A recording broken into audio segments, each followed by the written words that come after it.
Hello बच्चों, नमस्ते। कैसे हैं आप सब लोग? मैं उम्मीद करती हूँ कि आप सब लोग बहुत अच्छे होंगे और बहुत अच्छे से अपनी पढ़ाई कर रहे होंगे।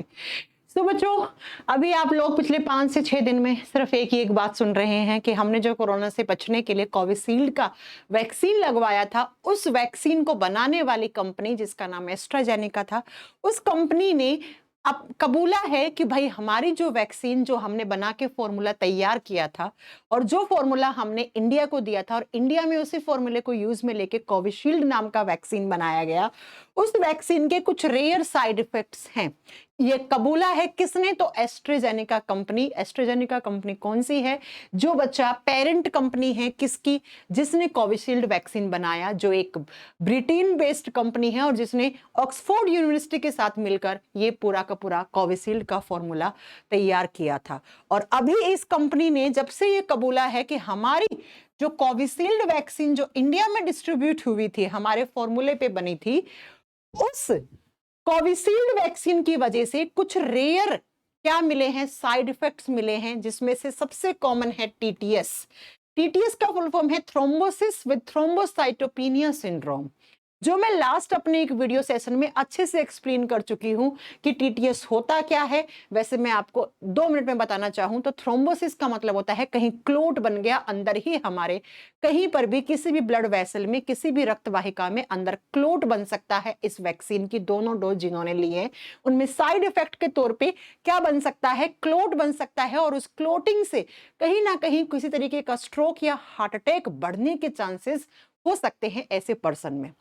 और दूसरा, थ्रोम्बोसाइटोपेनिया का मतलब होता है कि जो क्लोटिंग वाली सेल्स होती हैं, जिनको हम ब्लड प्लेटलेट्स कहते हैं, उनकी संख्या में कमी भी देखने को मिल सकती है। तो ये 2 मेजर साइड इफेक्ट हैं जो उन्हीं लोगों में ज्यादातर देखने को मिल सकते हैं, but it is rare. Rare का मतलब बहुत ही ज्यादा रेयर है ये, है ना, कि मतलब हजारों लाखों लोगों में 1-2 लोगों में ये सिम्टम्स ज्यादा देखने को मिल सकते हैं। लेकिन जब से ये न्यूज आई है कि भैया जो एस्ट्राजेनेका ने कबूला है, उसके बाद हार्ट अटैक आने के चांसेस बढ़ सकते हैं। हाँ, ये बात बिल्कुल सही है कि अगर कहीं पर भी बॉडी में कोई थ्रोम्बोसिस हो गया, कहीं पे ब्लड का क्लोट बन गया, तो ब्लड जब क्लोट बन गया, खून गाढ़ा हो गया आपकी नसों के अंदर, इस तरीके से खून तो क्या लिक्विड होता है, वो तो ऐसे घूमता रहता है 24 घंटे 7 दिन। आपको यहां चोट लगे, यहां चोट लगे, यहां चोट लगे, कहीं भी चोट लगती है, खून बाहर निकलता है। लेकिन अगर आपकी नसों के अंदर ही खून जम गया, इस तरीके से खून का क्या बन गया? क्लोट बन गया, रक्त का थक्का जम गया, तो ब्लड के अंदर जो ब्लड का मेन काम होगा वो रुक जाएगा। और खून का मेन काम क्या होता है? हमारे बॉडी में, हमारे शरीर की प्रत्येक कोशिका और प्रत्येक ऊतक के पास ऑक्सीजन ट्रांसपोर्ट करना। खून का मेन काम ऑक्सीजन ट्रांसपोर्ट करना होता है। तो इसका मतलब मैम, अगर खून इस तरीके से जमने लग गया हमारी ब्लड वेसल्स के अंदर, रक्त वाहिकाओं के अंदर, तो वो खून अब घूम नहीं पाएगा। घूम नहीं पाएगा तो हमारी सेल्स और टिश्यूज के पास ऑक्सीजन नहीं पहुंचेगा। ऑक्सीजन नहीं पहुंचेगा तो हमारी सेल्स टिश्यूज के पास जो सेलुलर रेस्पिरेशन का प्रोसेस होता है वो रुक जाता है, और हमारी सेल्स और टिश्यूज के पास अल्टीमेटली एनर्जी, ऊर्जा की कमी हो जाएगी, और वो सेल्स धीरे धीरे डेथ होने लग जाएगी उन सेल्स की। वो ऑर्गन्स धीरे धीरे काम करना बंद कर देंगे। तो उसी को ही तो आप स्ट्रोक कहते हो। अब वो स्ट्रोक अगर ब्रेन की वेसल्स में हुआ है तो ब्रेन स्ट्रोक कहलाएगा, अगर हार्ट की वेसल्स में हुआ है तो वो हार्ट स्ट्रोक कहलाएगा, लीवर में हुआ तो वो लीवर स्ट्रोक कहलाएगा। उसी को ही तो आप फिर हार्ट अटैक का नाम दे दोगे अगर हार्ट की सेल्स में हुआ तो तब से ये, जब से ये न्यूज आया है कि थ्रोम्बोसिस बढ़ सकता है, खून गाढ़ा होकर क्लोट बन सकता है इस तरीके से, और अगर ये वाला प्रोसेस हार्ट की वेसल्स में पाया गया, हृदय की वाहिकाओं में हो गया, तो भैया सीधा फिर वहां से तो हार्ट अटैक आने के चांसेस बढ़ जाएंगे ना। और पिछले 2-3 साल में ये बिल्कुल सही बात है, इंडिया के अंदर बहुत ज्यादा ऐसे हार्ट अटैक के केसेस देखने को मिले हैं जिन लोगों की उम्र बहुत कम थी। जैसे जिम करते हुए 22 साल के बच्चे की हार्ट अटैक से डेथ हो गई, डांस करते करते 23 साल के बच्चे के हार्ट अटैक से डेथ हो गई। तो ये कहीं ना कहीं रिलेट कर रहे हैं। अभी पिछले 7 दिन से हमारे देश के लोग इतने घबराए हुए हैं कि भैया अगर हमने कोविशील्ड के दोनों टीके ले लिए हैं तो अब तो मतलब हमें हार्ट अटैक आ ही जाएगा क्या।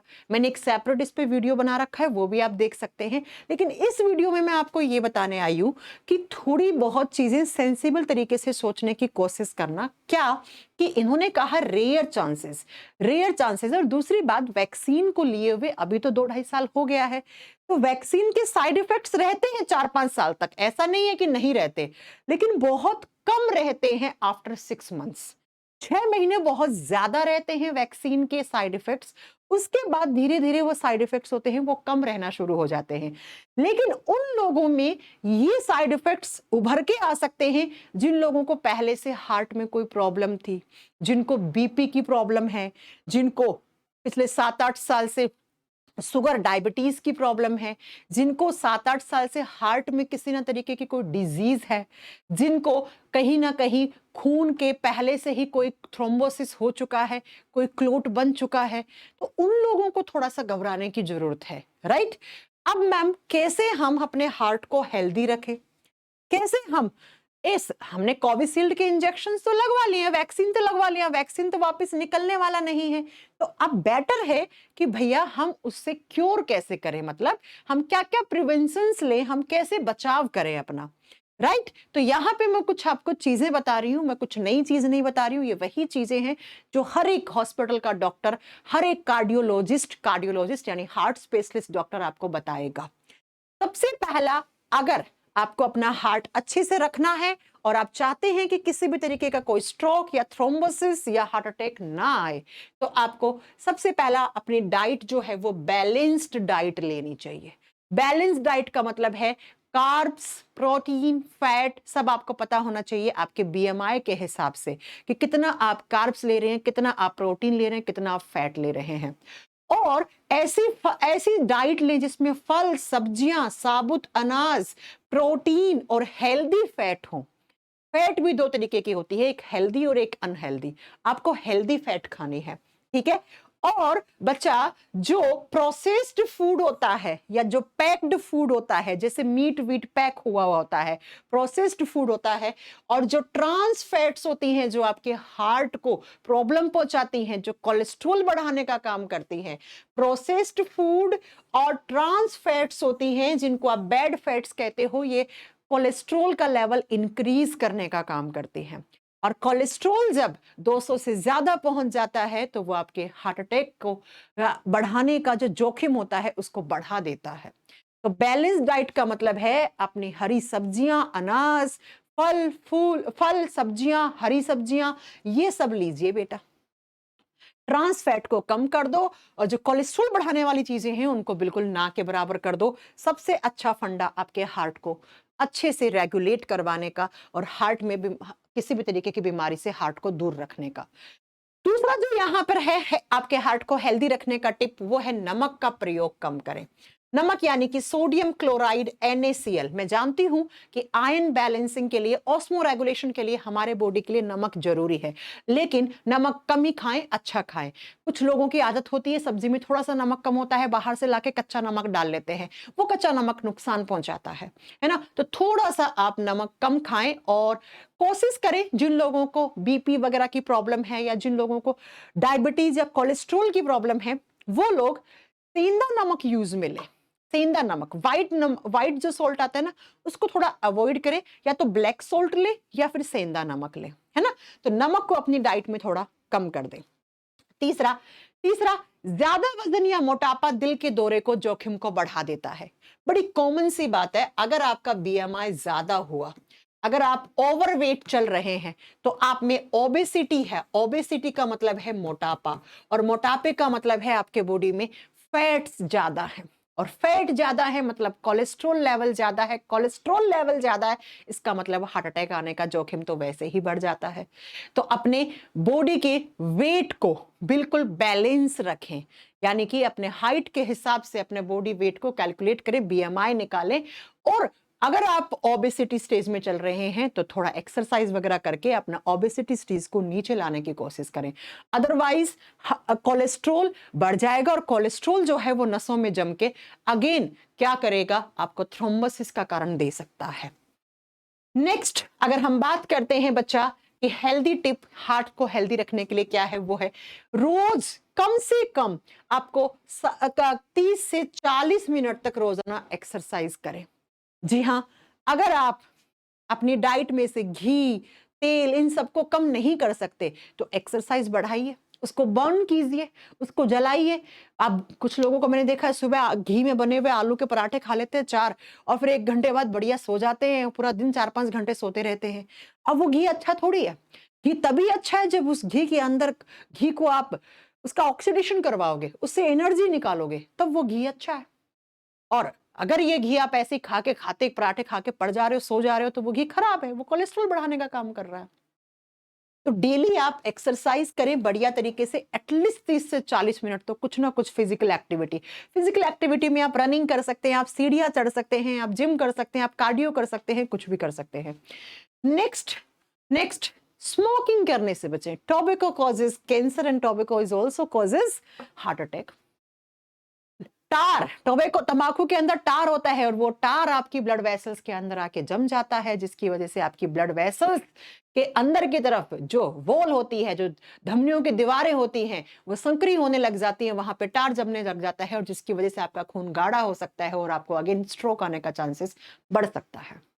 तो आपको स्मोकिंग को क्विट कर देना है। अगर आप स्मोकिंग कर रहे हैं और अगर आपने कोविशील्ड का इंजेक्शन लगवाया है और आप बिल्कुल घबरा रहे हैं, तो भैया कुछ तो अपनी लाइफ में चेंज लाना पड़ेगा।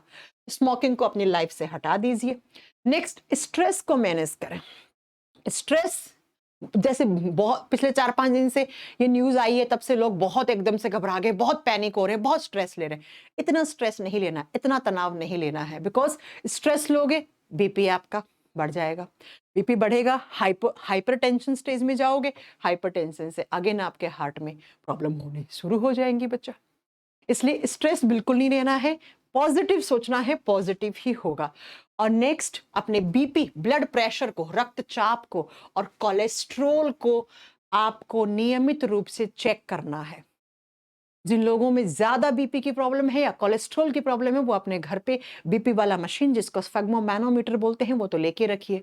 और कोलेस्ट्रॉल भी 15-20 दिनों में आप अपना कोलेस्ट्रॉल का लेवल भी चेक करवाते रहे, क्योंकि अचानक से अगर बढ़ गया कोलेस्ट्रॉल तो फिर आप सारा ब्लेम वैक्सीन पर डाल दोगे तो वो भी काम नहीं चलेगा ना, उससे भी काम नहीं चलेगा ना, है ना। तो इसके लिए आपका हार्ट का चेकअप होता है, फुल चेकअप, 1000 रुपीज में हार्ट का पूरा कार्डियक चेकअप हो जाता है, तो उसको चेकअप करवाते रहिए और ज्यादा घबराने की जरूरत नहीं है। ये 7 चीजें इसके साथ में बता दूं, देखो क्या क्या लिखा हुआ है। ब्लड प्रेशर को मैनेज रखो और हार्ट का चेकअप करवाते रहिए, 15-20 दिनों में कार्डियक चेकअप करवा लीजिए किसी भी अच्छी हॉस्पिटल या किसी लैब में जाकर आप, है ना। Next, drink less alcohol. Alcohol के अंदर जो क्या होते हैं, आपके टॉक्सिक कंपाउंड्स होते हैं, वो भी तो हार्ट अटैक आने का जोखिम बढ़ा देते हैं। तो अल्कोहल हो गया, स्मोकिंग हो गया, इसको बिल्कुल कम कर दें। अपने ओबेसिटी स्टेज को कम लाने की कोशिश करें, मोटापे वाली स्टेज में जाने की कोशिश ना करें। स्मोकिंग हटा दीजिए, स्ट्रेस को कम कीजिए, move more, exercise, jogging, running करते रहिए और साथ में अपने ब्लड शुगर को और कोलेस्ट्रॉल को मैनेज करके चलिए। तो ये अगर आपने कोविशील्ड के दोनों टीके लगाए हैं और आप डर रहे हैं कि जब से इस कंपनी ने कहा है कि यस हमारी द्वारा दी गई कोविशील्ड की वैक्सीन के साइड इफेक्ट्स हैं, तब से लोग एकदम पैनिक हो रहे हैं, लोगों को लग रहा है कब हार्ट अटैक आ जाएगा, अब क्या होगा, कैसे होगा, ये फलाना ढिमका। तो स्ट्रेस थोड़ा कम लें, पैनिक कम करें, लंबी लंबी सांसें लें, ब्रीदिंग एक्सरसाइज करें, दिन में 10 से 15 मिनट बढ़िया तरीके से अनुलोम विलोम प्राणायाम करें और अच्छा सोचें, अच्छा होगा। बाकी जो मैंने वीडियो में बताया है, ये सारी चीजें बढ़िया तरीके से आप फॉलो करें, है ना। और घबराएं नहीं, घबराने से क्या होगा। ये बात बिल्कुल सच है कि पिछले 3 साल से इंडिया में ऐसे ऐसे लोगों को हार्ट अटैक आ रहा है जिनकी उम्र बहुत ही कम थी। पहले हम लोग जब सुनते थे 10-15 साल पहले, तो हम सोचते थे कि हार्ट अटैक उसी को आता है जिसको लंबे समय तक शुगर या हाइपरटेंशन की कोई प्रॉब्लम थी या हाइपोटेंशन की प्रॉब्लम थी या उसकी उम्र 50-45 साल की थी। इसलिए ज़्यादा पैनिक हो रही है देश की पॉपुलेशन, देश की जो जनता है वो, है ना? लेकिन इतना घबराना नहीं है, घबराने से अच्छा है अपन बढ़िया तरीके से, अच्छे तरीकों से ये देखें कि किस तरीके से हम बच सकते हैं हार्ट अटैक से या स्ट्रोक से या थ्रोम्बोसिस से। तो ये जितनी भी सारी चीज़ें मैंने आपको बताई हैं, ये सारी चीज़ें आप फॉलो करेंगे तो आप खुद से ही चेंज देखेंगे अपने अंदर। मुझे उम्मीद है कि इस वीडियो में आपको मैंने कुछ अच्छी इन्फॉर्मेशन दी है। तो घबराएं नहीं कि कोविशील्ड का वैक्सीन लग गया है तो अब तो अटैक आना ही आना है, ऐसा कुछ भी नहीं है। हार्ट अटैक कोविशील्ड वैक्सीन से पहले भी आ रहे थे, ऐसा नहीं है। हाँ, ये बात सच है कि अभी रेशो बढ़ गया है और अभी उन लोगों को ज़्यादा आ रहे हैं जिनकी उम्र कम है, जिनकी उम्र कम है। ऐसे ही आपने देखा होगा कि एक पिता के दोनों बेटियों को कोविशील्ड का वैक्सीन लगा था और उसके बाद उनको थ्रोम्बोसिस की वजह से उनकी डेथ हो गई थी। तो उसने केस भी किया है, अभी सुप्रीम कोर्ट में चैलेंज भी किया है ना इस चीज़ को। तो ये बात कहीं न कहीं सच है कि जो कोविशील्ड की वैक्सीन है, उसको चैलेंज किया गया है और चैलेंज में इसको बनाने वाली पेरेंट कंपनी ने क्या किया है, कबूला है कि कहीं न कहीं कुछ प्रॉब्लम हमारी वैक्सीन में है। लेकिन मैं कल बैठ के यही सोच रही थी कि आप खुद सोचिए, स्मॉल पॉक्स का वैक्सीन खत्म कर दिया जड़ से, स्मॉल पॉक्स का वैक्सीन, पोलियो का वैक्सीन, टीबी का वैक्सीन, कोई चैलेंज करके दिखाए उन वैक्सीन्स को। कभी सुना है आपने इन वैक्सीन के अंदर की कोई साइड इफेक्ट हो सकता है क्या? नहीं सुना ना, इसका मतलब हमारे सिस्टम में कहीं ना कहीं तो कुछ गड़बड़ हुई है किसी ना किसी तरीके की, और वो गड़बड़ बिल्कुल सामने भी आनी चाहिए, बिकॉज यहाँ पर करोड़ों लोगों की जान का यहाँ पे सवाल है, राइट? तो ये वीडियो मैं आपको इसीलिए बनाया है मैंने कि आप लोग एकदम से पैनिक ना हो, और ये हेल्दी टिप्स हैं, इनको फॉलो करो और आप अपने अंदर खुद ही एक अच्छा सा बदलाव, एक पॉजिटिव सा बदलाव आप महसूस करेंगे। इस वीडियो में इतना ही, मिलते हैं नेक्स्ट वीडियो में। Thank you so much for watching this video. अगर आपको मेरे द्वारा दी गई जानकारी अच्छी लगी है तो प्लीज़ वीडियो को लाइक कीजिए, शेयर कर दीजिए और चैनल को सब्सक्राइब कर लीजिएगा। Thank you so much. नमस्ते।